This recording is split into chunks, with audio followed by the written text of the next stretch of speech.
Welcome, educators, parents, and scholar gamers, to the Academy of Esports, Episode 6. I'm your host, James O'Hagan. This is the podcast where I delve into topics surrounding education and esports. Esports allows schools to redefine their athletic culture, diversify opportunities for student participation, promote physical and mental health, and increase collegiate scholarship pathways. And play games. We cannot forget the importance of play. The mission of the Academy of Esports is to support these ideals. The vision of the Academy of Esports is for all students to experience the fun and joy of playing competitive video games. So, let's get started. And in last week's episode, I focused primarily on how esports and physical movement and physical education play hand in hand. This week, we're going to go a little differently, kind of still around esports and kind of a mental side of things, but more around the growth mindset, around developing a team culture and developing team cycles. I came across a series of articles recently by a gentleman named Dan Himmelstein, and he is the Premier Esports Academy CEO. And he also has a master's in sport and performance psychology, and he also considers himself a brain coach. That's the term that he uses as far as his role with the Premier Esports Academy. And he wrote an article called Team Cycles and Culture Development. And what I found fascinating in this article was how people seem to think that esports is this thing that exists separately from what we're trying to instill in our students in schools. And that is furthest from the case from everything I find. A lot of the conversations that I have in my role as the Director of Digital and Virtual Learning for the Racine Unified School District is that in our conversations that I have with the Chief Academic Officer and our team, we talk a lot about wanting to instill and develop things like the growth mindset in our students. We talk about how we want to develop a sense of mindfulness within our students in the school district. Not just that we want them to learn all these different things, but also think about and develop the whole mind of the student entirely. And so as I was reading Dan's article that he wrote, and I read some of his other things, I was taken aback by how I shouldn't say easy, but how clear it is for me that we can connect esports and growth mindset and culture development and a team cycle into our esports initiatives. And what I also find interesting is that as I read through these things, especially when we talk about the stages of building a team that I'll get into here in a minute, it's important that we think of these things from the beginning. Whether we're forming a league, or whether we're forming a conference, or whether we're forming a team, if you are not aware of these things as you are building momentum, you have the potential of having early success, great success early on, but it's very easy to burn out. It's very easy for people to become quickly disenfranchised, to quickly walk away. So it is important that, especially in the early stages of things, is that you consider not just how the team is built, but also have a sense of your mission and your vision and your values and your goals. You'll note that when I start the podcast, I always reaffirm what the mission is of this podcast and what my vision is for the Academy of Esports podcast. It's important to have those things. If you don't have those things, I'm then just a person who is talking about esports, and I could talk about a variety of different subjects within it, but I'm not here to just be somebody who speaks and talks about esports in general. I'm here to talk about it from an educator's point of view, looking at things from an educator's mindset, and thinking about how do we help students realize all the great things that are available to them through esports by redefining their athletic culture, by diversifying their opportunities, by promoting physical and mental health, by increasing collegiate scholarship pathways, and playing games and all of this. So with that, I want to dive into this article, and there'll be a link to this article that Dan wrote and some of his other resources in the show notes as you see them posted on SoundCloud and YouTube. And it should also show up in the RSS feeds for whether you're listening to us on Google Play or the Apple Podcast Store, or Pocket Casts, I believe, is another one that we're on now. It's not on Spotify yet, but I'm working on that. But with all of these things that Dan talks about, he's very pointed on one thing, is that timing is everything in all of this. And what it also interests me in all this is that a lot of what you hear here isn't just valuable for an esports team. These are the same kind of team building cycles that other sports teams may face. Or if you're in business and you have to build a team within your work, these are the same kind of cycles that you, and stages of the cycle that you may go through as you build your team at work. So think about these things right now from the esports mindset, but also try to think about how you could use these things in other areas of your life. So there are 4 stages, and those 4 stages of building a team are forming, storming, norming, performing. And these are the terms that Dan uses, and I like these terms. Forming is the first stage of building a team, and that's when you've got the hype. That's when you've got the excitement. That's when the culture is brand new. So in Wisconsin here, we have a number of teams who are just getting started, and they're thinking about how do I get started as a team? What do I need to do? Where do I get computers? What students will I have part of this? There's a lot of hype around this, a lot of excitement, and that's probably happening too in the professional esports world as well. But even last week, I had a conversation with a librarian who teaches at a district just to my south in Kenosha, and she was having questions about how do I get things started.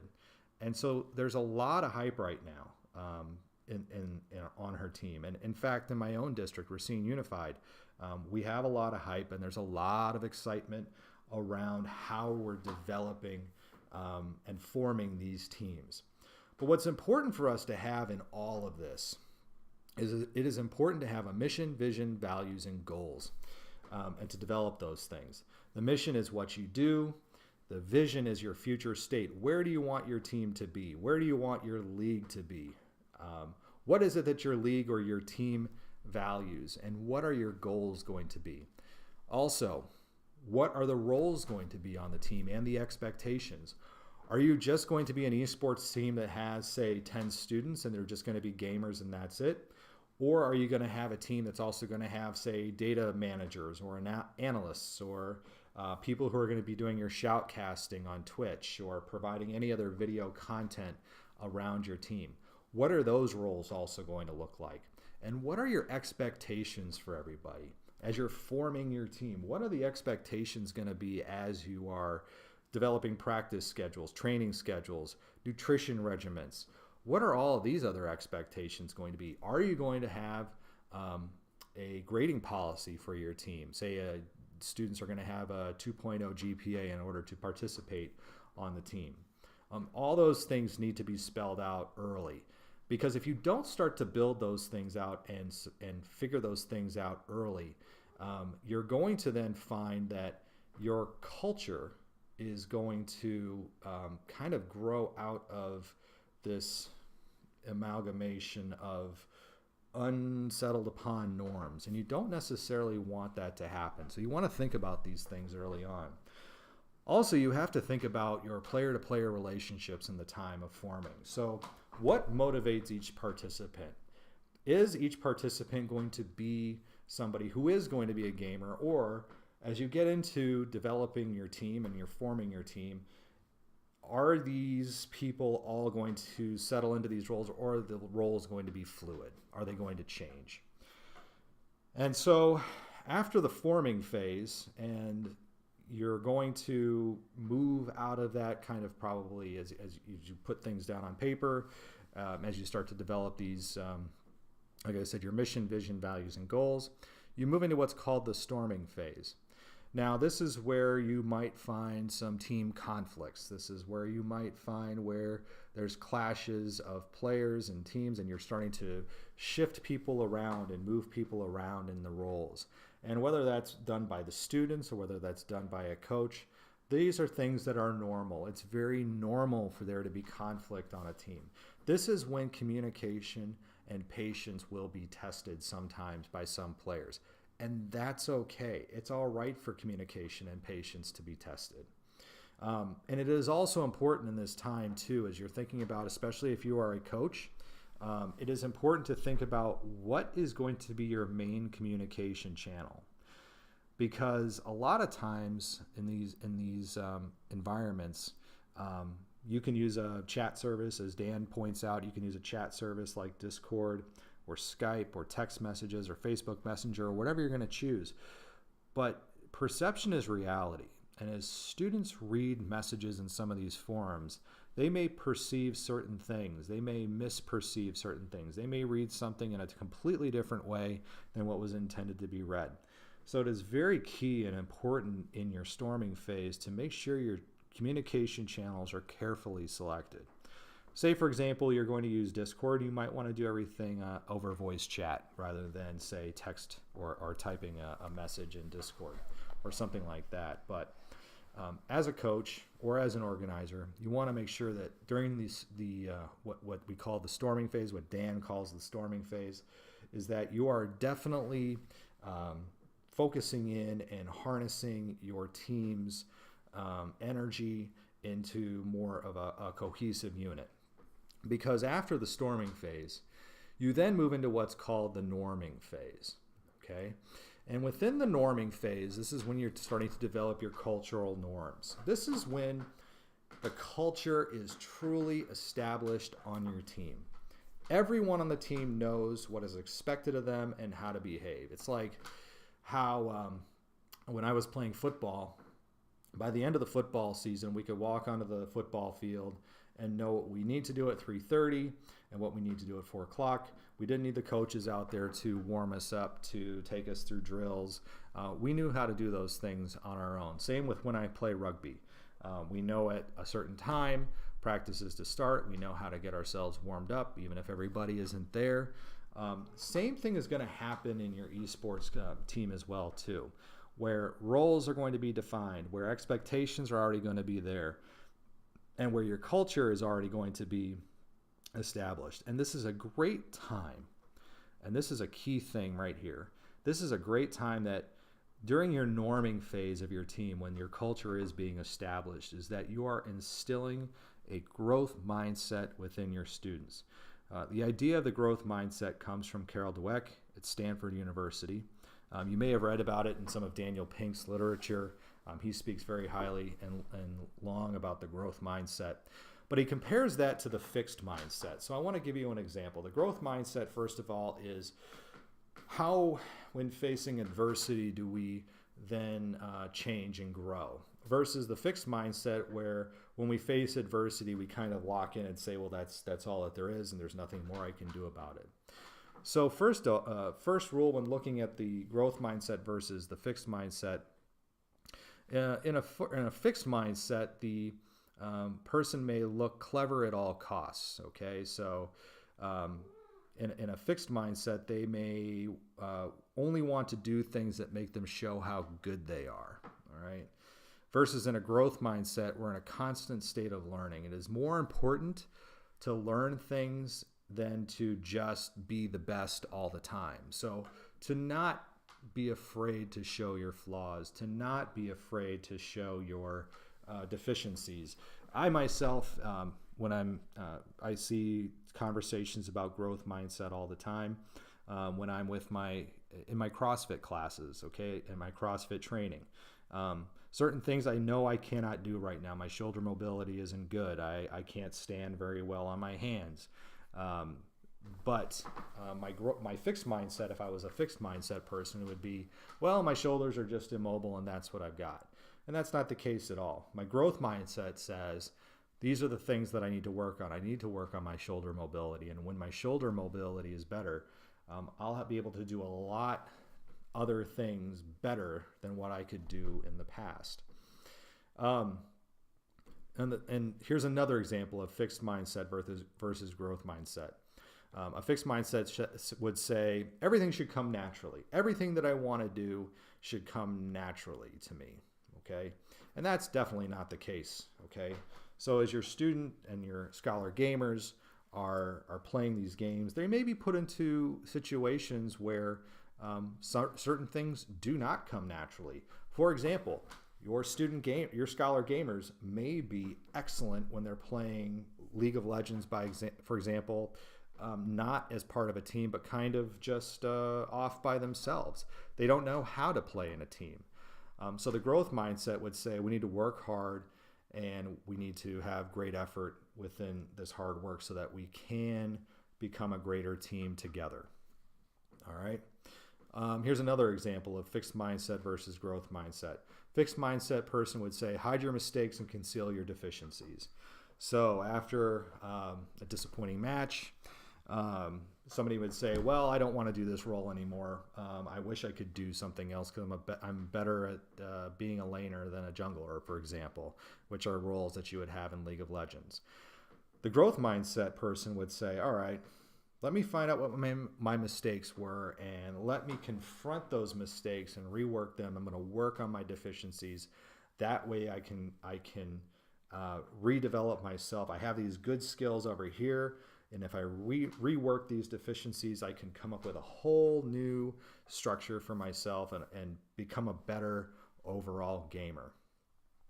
So again, we're viewing challenges as opportunities for growth. We're embracing mistakes and learning from them, and we get good at self-reflection.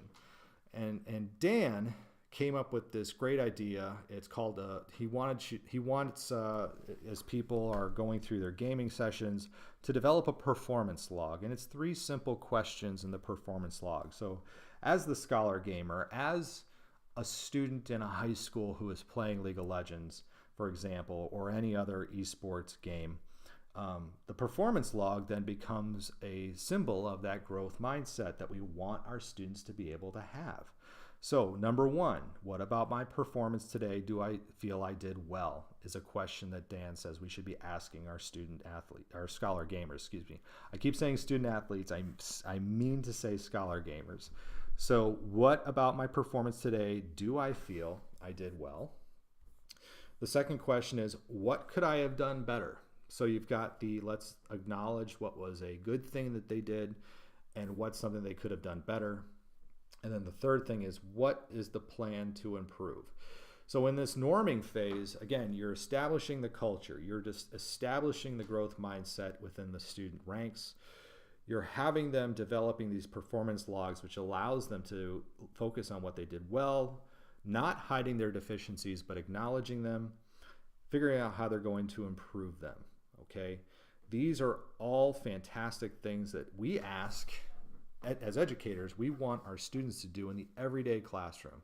Now, I can't speak for other activities or athletics in a high school, but this is something that I feel should be something that all esports teams, no matter what game you're playing, are using every day in their training regimen. And here's the other thing too about training during this norming phase, as Dan points out. It is important to be deliberate at practice, okay? We shouldn't just be playing games for hours and hours and hours. 10 hours of unstructured play and just saying, hey, let's play for 10 hours is not practice. That is just playing for 10 hours. Our time needs to be deliberate. We should be focusing on what are our efficiencies, what are our deficiencies, and how are we improving those? So practice time should be used to improve our deficiencies. And that's something that I don't think a lot of esports coaches necessarily realize, especially because I think a lot of esports coaches, myself included, might be somebody who doesn't necessarily understand everything about a game. Okay? So I don't know everything about the game. And I know that I've talked to other coaches and they kind of struggle with, well, how do I coach the kids if I don't really know the game? And that's where a lot of this, again, looking at what they did well, what they could do better, how do we improve, and then structuring a practice around that. You don't necessarily have to know everything about the game to do that. but at least giving students directions and guidance into how they can better their gameplay rather than just sitting back and letting them just go crazy and play for 2 or 3 hours a day. And then here's another thing that's really important for us to realize is, as we're talking about these 4 stages, forming, storming, norming, and performing, which will be the last step we will get to here very soon, is that teams may move between these stages. This isn't a one direction, we're moving in a straight line up, okay? Teams can move between forming and storming and forming and storming. They could go from storming to norming, and then you might have a change on the team. You might have a student leave or a few students leave, and now you're back to storming phase again, or worse. I don't want to call it worse, but you could move back to the forming phase. As you go, for example, say from one season to another, from one school year to another, as you lose players, as your rosters change over, you may need to reevaluate and redevelop your mission, vision, values, and goals, looking at roles and expectations, and that's okay. Your player-to-player relationships may change year to year. Your roles of your students on the teams may change year to year. How student communication is handled may change year to year or school to school. It all depends. You may find that your students are kind of drifting from the growth mindset into the fixed mindset of themselves and seeing that there's no way that they can improve if they're always getting their brains beat in a match. It's okay, but it's important as coaches that we recognize those things in our scholar gamers. And our role as educators is to educate the kids and recognize that and motivate them into these good practices. Get them back into looking at growth mindset. Reestablish the culture of the team. Make sure everybody knows what is expected of them and how to behave. So it is okay to move between all these parts. But even, say, for example, say you're developing a conference or a league, okay? And as you're talking about forming and storming, looking at the roles of people, and then the conference is even norming. So we're talking about a multitude of teams from different schools all together. If we don't have a culture that is established around mission, vision, values, and goals, all your hype, all your excitement can go away. Teams can leave. Teams can go somewhere else. What are you going to do to get them to stay? How are you going to tell school districts that are making investments in the thousands, tens of thousands, maybe even hundreds of thousands of dollars in equipment that this is where we need to be and this is going to bring you value for your investments? It's all very important conversations that, as we talk about esports organizing at the high school levels, these are questions we should be asking our conference organizers. What is going to make my team stay? My district is giving you or looking to invest hundreds of thousands of dollars in equipment. Why should I stick around and join your conference? Why shouldn't I join another conference? Why shouldn't I form my own conference, depending on how many teams I have in my school district? All these different things, okay? So as this norming phase has happened, it is important to keep all that in mind with your conferences and with your teams. And the timing of all this is really important as we're talking now about a team. All the timing of this is important because the last stage is the performing stage. And this is when you reach the performing stage is when your team operates as a complete unit. This is when there is unconscious, I can't say it tonight. I think I'm saying it right. Unconscious communication. So there's, I'm sorry that, normally I can say these things. I thought I was saying it right, but the communication is unconscious. So the students, your scholar gamers, know their roles, know their expectations. They don't even have to think about them. They know what they need to do when they show up. They know what they need to do at match time. And it's all about the timing to get to this stage at the right time. And the term that Dan says we want to avoid using when you're talking about this performing phase is we don't want to say peak performance, Okay, it is important to avoid the term peak performance, because when you talk about peak performance, that indicates that there could be an opportunity for decline. Okay, so we want to make sure that we're avoiding that term. So the term that he suggests is used is prime performance. Dan suggests prime performance because it implies that the team is playing at the top of its capabilities. You're in your prime performance phase. There are a lot of teams too. I don't want to make you think again that this is something that is esports only, but there are plenty of teams that peak too early. So for example, not this last season, but the season before, the Chicago Blackhawks, which I'm a fan, had a fantastic hockey team during the regular season. I think they had the most wins in the NHL, and then they got into the first round of the playoffs and they were eliminated quickly against Nashville.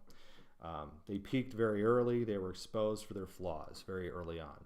I think probably one of the biggest examples of a team that peaked and then there was a little bit of a decline, probably maybe because they were using the term peak, I don't know.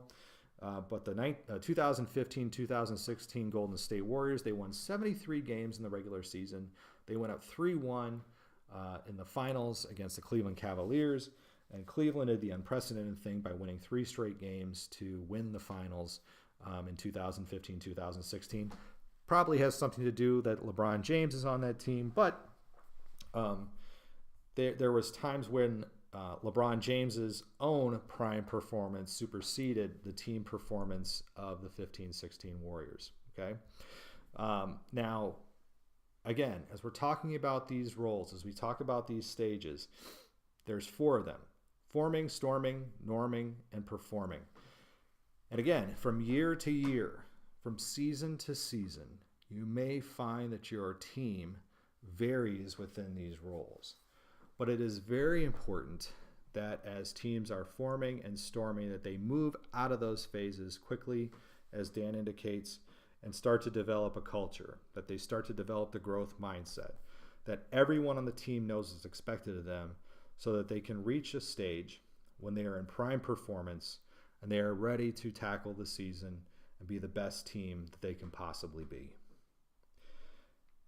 And that will do it for this week on the Academy of Esports. I've been your host, James O'Hagan. You may follow me on Twitter at Jim O'Hagan. That's at JIMOHAGAN. And while you're at it, you can also follow at TAO Esports. That's at TAO Esports on Twitter. It's a great way to get the latest blog posts, podcast episodes, and news coming out of esports and education. And remember, you can continue your engagement by going to www.taoesports.com. Or you can go through Flipboard. I love the Flipboard app. And you can get or whatever your favorite RSS app is, and follow the latest esports news and research directly impacting education. The links are right there in the website. And you can also connect through Facebook at www.facebook.com/TAO Esports. Thanks again for listening, and I look forward to our time again next week.